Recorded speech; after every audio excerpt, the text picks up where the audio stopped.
Hello বন্ধুরা, রাবিয়ার রান্নাঘরে জানাই আপনাদের সবাইকে স্বাগত। আজকে আমি আপনাদের সঙ্গে শেয়ার করব মূলো শাক ভাজার রেসিপি। খুব সহজ এই রেসিপিটি, আর খেতেও খুব ভালো লাগে। চলুন দেখে নেওয়া যাক তাহলে। আমি 500 গ্রাম মূলো শাক এইভাবে কুচি কুচি করে কেটে নিয়েছি, ধুয়ে জল ঝরিয়ে রেখেছি। এখন আমি শাকটাকে ভেজে নেব। ভাজার জন্য সর্বপ্রথম একটা গ্যাসে কড়াই বসিয়েছি, তাতে দিয়ে দিলাম অল্প পরিমাণ সরষের তেল, দিয়ে দিচ্ছি 5 থেকে 6টা কুচিয়ে রাখা রসুন, আর দিলাম 3টে লাল লঙ্কা। ভালোভাবে রসুন ও লঙ্কাটাকে ভেজে নিতে হবে। হালকা ব্রাউন কালার আসলে এর মধ্যে শাকটাকে দিয়ে দেব।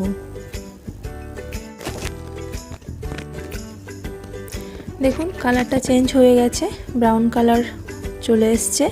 এবারে শাকগুলো দিয়ে দিচ্ছি।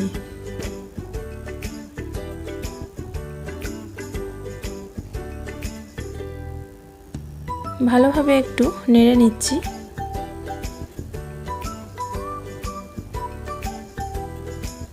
এখন দিয়ে দেবো এর মধ্যে স্বাদ মতো লবণ।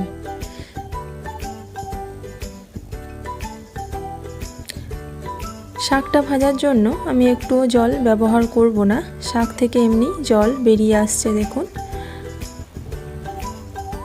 এখন একটা ঢাকা দিয়ে 10 মিনিট মিডিয়াম আঁচে হতে দেব।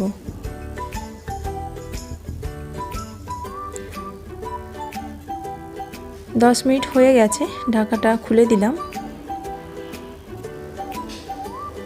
শাকটা প্রায় সেদ্ধ হয়ে গেছে। এখন আমি নাড়াচাড়া করে শাকটাকে ভালোভাবে ভাজতে থাকবো।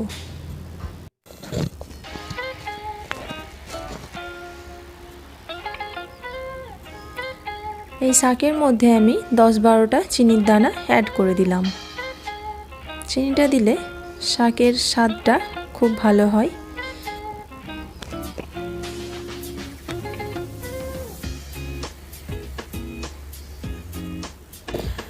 দেখুন শাকটা বেশ ঝরঝরে ভালো ভাজা হয়েছে।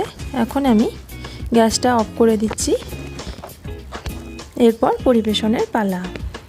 পরিবেশন করে নিয়েছি।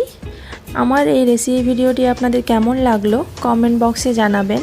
লাইক, শেয়ার অ্যান্ড সাবস্ক্রাইব করতে ভুলবেন না।